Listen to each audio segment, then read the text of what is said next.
계시록 15장 1절에서 8절 한 절씩 기록합니다. 또 하늘에 크고 이상한 다른 이적을 보매 일곱 천사가 일곱 재앙을 가졌으니 곧 마지막 재앙이라 하나님의 진노가 이것으로 마치리로다.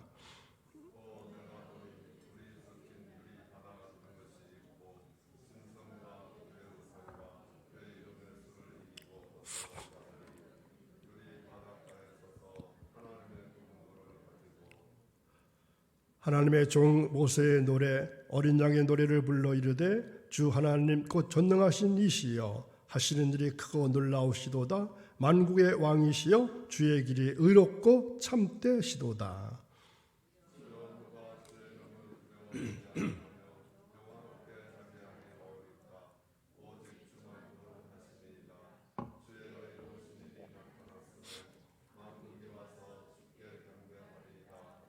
또 이 일 후에 내가 보니 하늘의 증거 장막의 성전이 열리며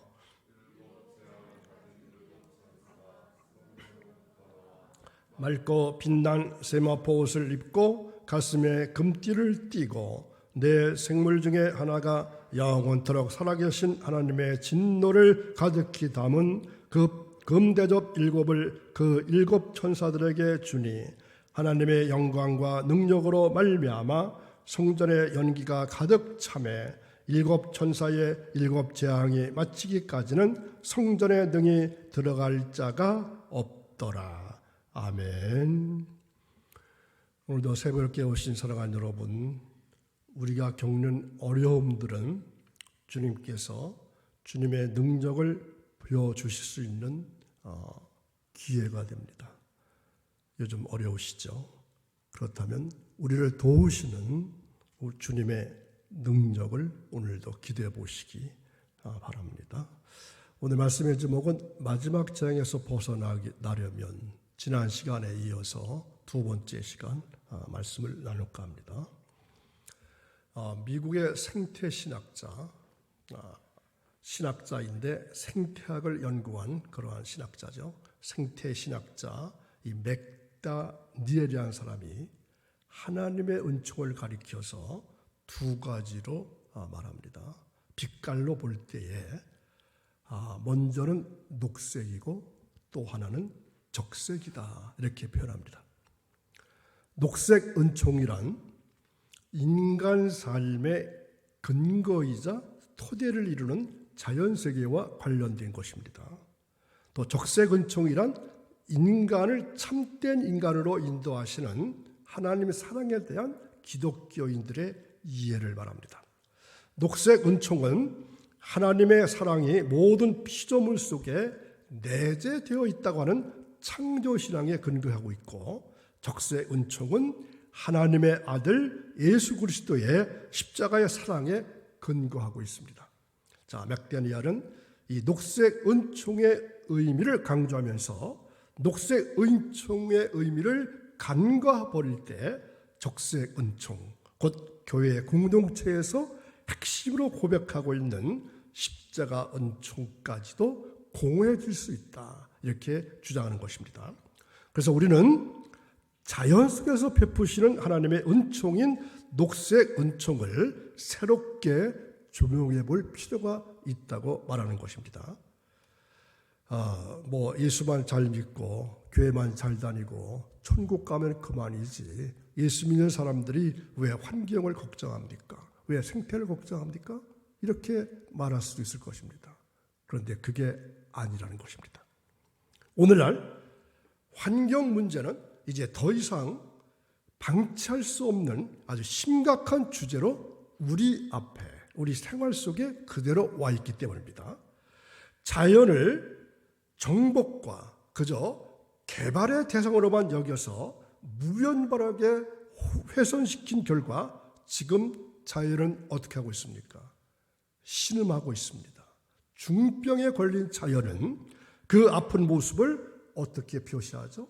폭우를 내립니다. 갑자기 폭우가 쏟아져서 많은 물이 넘쳐남으로 말미암아 사람들을 죽이기도 하고 해일 등 각종 자연재해로 나타나고 있습니다. 그러니까 지구가 아프다는 거죠. 그래서 환경선기는 이렇게 신음하는 피조물의 탄식 소리를 듣고 그 소리 속에서 하나님의 탄식 소리를 들어야 하고, 어떤 방식이든 녹색 은총의 터전을 더욱 살리자, 이러한 취지입니다. 녹색 은총의 토도인 자연 세계의 붕괴는 곧 인류의 붕괴를 가져오기 때문입니다. 그런 의미에서 이 녹색 은총에 대한 새로운 발견과 피조 세계를 살리는 환경 선교야말로 교회가 걸어야 할 중요한 구원의 길이다, 이렇게 볼 수 있습니다. 자, 여러분 생각하실 때 성경은 우리 인간만을 위한 기록일까요? 그렇지가 않습니다. 인간만을 위한 기록이라는 관점에서 읽는 것은 잘못된 일입니다. 성경은 모든 피조 세계를 위한 기록입니다. 사도 바울은 사람들만 예수님이 나타나는 것을 기다리는 것이 아니라 모든 피조물이 지금 고통 가운데서 예수님의 나타나는 것을 기다린다고 말씀하고 있습니다. 자, 로마서 8장 21절에 나타나 있는 말씀입니다. 그 바라는 것은 피조물도 썩어짐의 종노릇한 데서 해방되어 하나님의 자녀들의 영광의 자유에 이르는 것이니라. 아멘. 바울 사도는 피조물의 고통에도 관심을 가졌습니다. 피조물이 종노릇해서 해방되기를 원했습니다. 자, 만약에 바울 사도가 양계업을 했다면 어떻게 됐을까요? 폐사료를 닭에게 먹이지 않았을 것입니다. 그러면 인류가 다이옥신 공포에 떠는 일이 생기지 않았을 것입니다. 닭 키우는 사람들이 예수 믿는 사람들이 없었을까요? 그들도 안 믿는 사람들이나 똑같이 닭을 키워왔기 때문에 그 나쁜 다이옥신이라고 하는 그러한 것들이 나타나게 되었습니다. 그래서 요즘 한참 논란되고 있는 조류독감도 나타나지 않을 수도 있습니다. 이사야 선지자는 메시아가 탄생했을 때 아름다운 생태를 선포하고 있는데 사람들만 메시아 탄생의 혜택을 본다고 하질 않았습니다. 자, 이사야서 11장 6절에서 8절까지 말씀 보겠습니다. 그때에 이리가 어린 양과 함께 살며 표범이 어린 염소와 함께 누우며 송아지와 어린 사자와 살찐 짐승이 함께 있어 어린아이에게 끌리며 암소와 곰이 함께 먹으며 그것들의 새끼가 함께 엎드리며 사자가 소처럼 풀을 먹을 것이며 젖먹는 아이가 독사의 구멍에서 장난하며 젖된 어린아이가 독사의 굴에 손을 놓을 것이라. 동물들도 그 기쁨의 세계에 함께 참여한다고 하는 것입니다.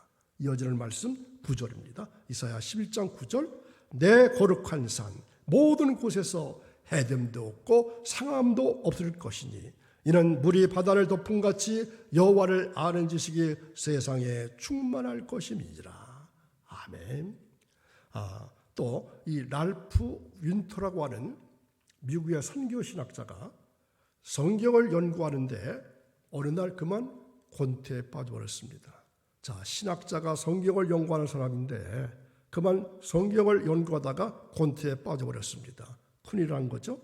여러 번 성경을 분석하고 여러 방면에서 살펴보아서 이제는 성경이 새로운 맛이 없어졌다는 겁니다.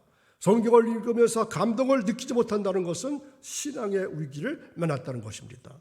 이분은 이 위기에서 벗어나기 위해서 새로운 각도에서 성경을 연구하고 보기 시작했습니다. 선교에 대한 관심을 가지고 있었기 때문에 선교의 관점에서 성경을 보기 시작합니다. 그랬더니 창세기 28절의 말씀도 선교 명령으로 해석되고 창세기 12장 아브라함이 본토 친척 아비집을 떠나는 것도 선교사로서의 출발이 되고 바울 서신들은 선교 편지가 되고 성경이 생동감 있게 약도하기 시작하다는 것입니다. 그래서 이 랄프라고 하는 신학자는 선교계의 새로운 지도자가 되어서 미국 선교계에 많은 영향력을 끼쳤던 사람입니다. 지금은 돌아가셨지만 우리 한국에 와서 여러 번 좋은 강연도 하시곤 했습니다. 자, 환경 문제가 날로 중요하게 여겨지는 이때에 환경 선교의 관점에서 성경을 읽는 것은 우리에게 새로운 힘을 주게 됩니다. 구체적으로 회개해야 할 것이 있습니다. 지난 목요일에도 회개하자는 말씀을 드렸었죠. 자연을 잘 관리하지 못한 거 회개하자고 그랬습니다. 그래서 우리가 작은 일부터 환경 선교를 하지 않은 것을 회개해야 합니다. 해양 오염을 누구나 걱정합니다. 그런데 해양 오염은 어디서부터 시작되는지 아십니까? 바로 우리 집 싱크대에서부터 시작됩니다. 강이 오염됐기 때문에 바다가 오염되는 겁니다.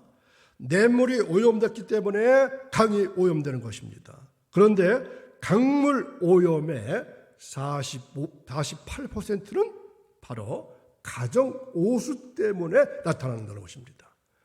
강물 오염의 반 정도가 바로 싱크대에서부터 시작된다는 겁니다. 자, 여러분 놀라지 마십시오. 된장국 1리터를 정화하는데 맑은 물 얼마가 필요할까요? 무려 7톤이 필요하다고 합니다. 우리 한국 사람들 된장국 잘 먹는데, 된장찌개 잘 먹는데 이거 어떻게 해야 되죠? 먹을 만큼만 하십시오. 그리고 다 먹기 바랍니다. 싱크대에 버리는 순간 그것은 1리터가 7톤이라고 하는 물이 필요하다는 겁니다. 술 한 잔 20cc를 정하는데 물 1톤이 필요합니다. 설거지할 때 수도꼭지를 잠궈놓고 설거지하면 20리터의 물 가지고 할 수 있는데 틀어놓고 하면 120리터나 소요된다는 겁니다. 요즘은 배수구 그 통에 헌스타킹 같은 거 매달아 놓는 집 없죠. 그것을 한다면 오염도를 30%나 줄인다고 합니다. 내 식구 1년 음식물 쓰레기가 얼마나 될까요? 평균 10톤이 된다고 합니다. 생활 준비부터 깨끗이 해야 합니다. 작은 일부터 환경 선교에 착수해야 합니다. 물 한 방울, 종이 한 장, 비닐 한 장, 전기 한 등, 비닐, 특별히 비닐 같은 거 진짜 아껴야 합니다. 줄여야 합니다. 제가 어쩌다 여자 화장실 갈 일이 없어서 가진 않지만 무엇을 찾으러 갔다가 한번 놀란 적이 있습니다. 여자 화장실이 그렇게 지저분한 줄 몰랐어요. 그 휴지를 그냥 쓰레기통에 넣는 것이 아니라 너저분하게 넣었는데, 또 젊으신 분들이 더 그렇죠. 휴지를 쓰는데 어떻게 풉니까? 조금 푸는 게 아니라 크게 풀어가지고 쓰잖아요. 쓰레기 줄이기와 특히 음식물 쓰레기 줄이기는 남 보고 하라고 하는 게 아닙니다. 내가 먼저 실천해야 합니다. 교회에서도 실천해야 합니다. 인류의 마지막 재앙이라고 알고 있던 것은 대개 뭘까요? 전쟁입니다. 전쟁 때문에 인류의 마지막 재앙이 이루어질 것이다. 있게 될 것이다. 이렇게 말들 하죠. 핵무기 사용을 억제하기 위해서 감시를 엄격히 합니다. 인류의 마지막 재앙인 환경 문제를 해결하기 위해서는 그것보다도 더 많은 노력을 해야 합니다. 그런데 실제로 어떨까요? 원자탄을 만드는데 많은 돈을 쓰이지만 환경 문제를 해결하려고 하는 데는 원자탄 만드는 것보다도 훨씬 더 덜 씁니다. 그래서 우리가 기도하지 않는 것도 죄입니다. 선교하지 않는 것도 죄입니다. 그런데 이제는 환경 선교하지 않는 것도 죄라는 것을 꼭 기억하시기 바랍니다. 여태까지 환경 문제에 관심이 적었고 또 실천한 부분이 적었다면 이제부터는 더 많이 가질 수 있기를 바랍니다. 환경 문제는 환경부 장관만의 문제가 아닙니다. 나라 일만이 아닙니다. 이제는 교회 일이고 내 일이라고 하는 것을 꼭 알고 실천하는, 조그만 것으로부터 실천할 수 있기 바랍니다. 저는 그래서 환경 선교의 비전을 한국교회의 새로운 대안으로 제시하고 싶습니다. 환경 선교는 지극히 작은 자에게 하는 것이 곧 나에게 하는 것이다. 지극히 작은 자에게 하는 것이 곧 주님에게 하는 것이다. 이런 말씀을 인간을 넘어서 지극히 한 자를, 지극히 작은 자를 인간을 넘어서 모든 피조세계까지 적용해 보자는 것입니다. 그래서 환경성 선교는 이 시대에 있어서 하나님의 철박한 요청입니다. 예수님의 영성과 기독교의 정체성을 회복할 수 있는 운동이기 때문에 그렇습니다. 예수님의 영성을 회복하고 하나님 나라를 실현하고 예수님의 꿈을 실현할 수 있는 것이 바로 환경 선교입니다. 기독교에서 중요하다고 하는 예수 영성 회복, 하나님 나라 실현, 이 두 가지를 한꺼번에 실현할 수 있는 길을 환경 선교가 가지고 있습니다. 앞으로 한국교회가 앞장서서 이 환경 선교를 통해서 위기를 극복하고 새로운 대안의 길로 나섰으면 참 좋겠습니다. 선교로 모일 때 기도해도 좋고 선교하는 일도 좋습니다. 그런데 어떻게 하면 환경을 더 아름답게 만들어 나갈까?